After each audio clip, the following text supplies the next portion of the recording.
So I am so excited to share this with you guys today. We all have our favorite movies from childhood. Movies that may have played such a prominent role that it helped shape who you are.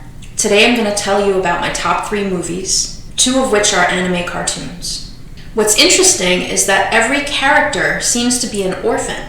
I've always gravitated to movies and cartoons where the main character was an orphan. So I don't know what that's about, but if you're a psychologist and know why I resonated so strongly with orphans, please feel free to enlighten me down in the comments. You will also notice that all 3 of the movies have a very strong melodic component, where the main melodies or songs in the movie are so hauntingly beautiful, even touching at times. You might also need a box of tissues by your side because the first and third movies are sure to make you cry. So the first movie is called Unico in the Island of Magic. It starts off with a young unicorn named Unico who doesn't really know who he or she is or the power that she or he holds.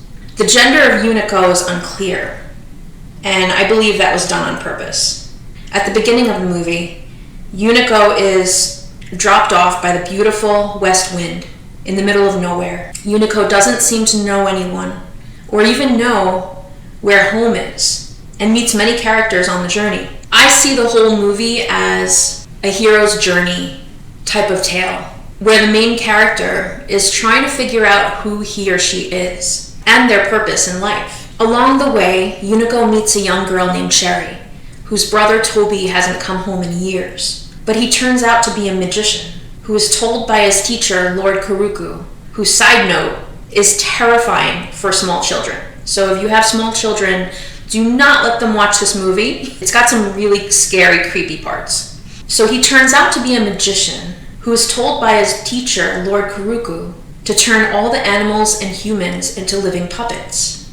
Toby comes home to show off to his family all the magic tricks he's learned, telling his mom and dad he could now give them anything they want, but doesn't understand that in order to learn his magic, he had to pay a price. The price was his family, who are now turned into living puppets. This is where the movie takes a dark turn, and Unico now has a mission to save his friend Cherry and her family from Lord Kuruku. The whole movie is about the premise of darkness and light, good and evil. And I think that's what drew me in very strongly to it, is because I could relate to the main character, who is very much an empath, very much feels other people's feelings, other animals' feelings, and you'll see that throughout the movie. The second movie is called 12 Months.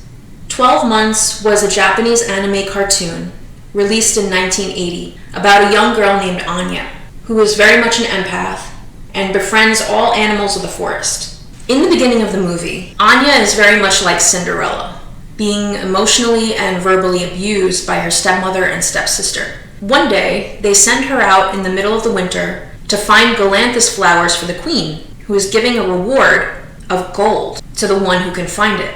She's deep in the bitter cold of winter and comes across the men of the 12 months. What I found interesting years later was that the men of the 12 months each represent a month in the zodiac, and each has a special duty or power for that month. I won't go into the rest of the story. You'll just have to watch it. But I will say that this movie is age appropriate for really young children, and was the only movie out of the 3 that didn't give me nightmares. The third movie I want to recommend is called The Electric Grandmother, originally written by Ray Bradbury. He wrote I Sing the Body Electric. It was a sci-fi short story, which they turned into this movie. It has incredibly creepy parts that aren't supposed to be, but they are. Out of the 3 movies, I think this is the creepiest, but it's also the most emotional. The story begins with 3 children whose mother dies of cancer. They're all still in the process of grieving, but the dad decides it's a good idea to go get a robot grandmother, so they all go to some scientific laboratory where they help to build the kind of grandma they want to order. I will be the first to warn you, if you have grief or sadness stuck in your heart chakra and had a close relationship with your grandmother, you will surely sob big ugly cries. So as we end this video, I have a huge surprise for all of you. Every movie I've described in this video is free to watch online. All links are in the description box below. Thank you so much for watching, and I hope you enjoy any or all of them as much as I did.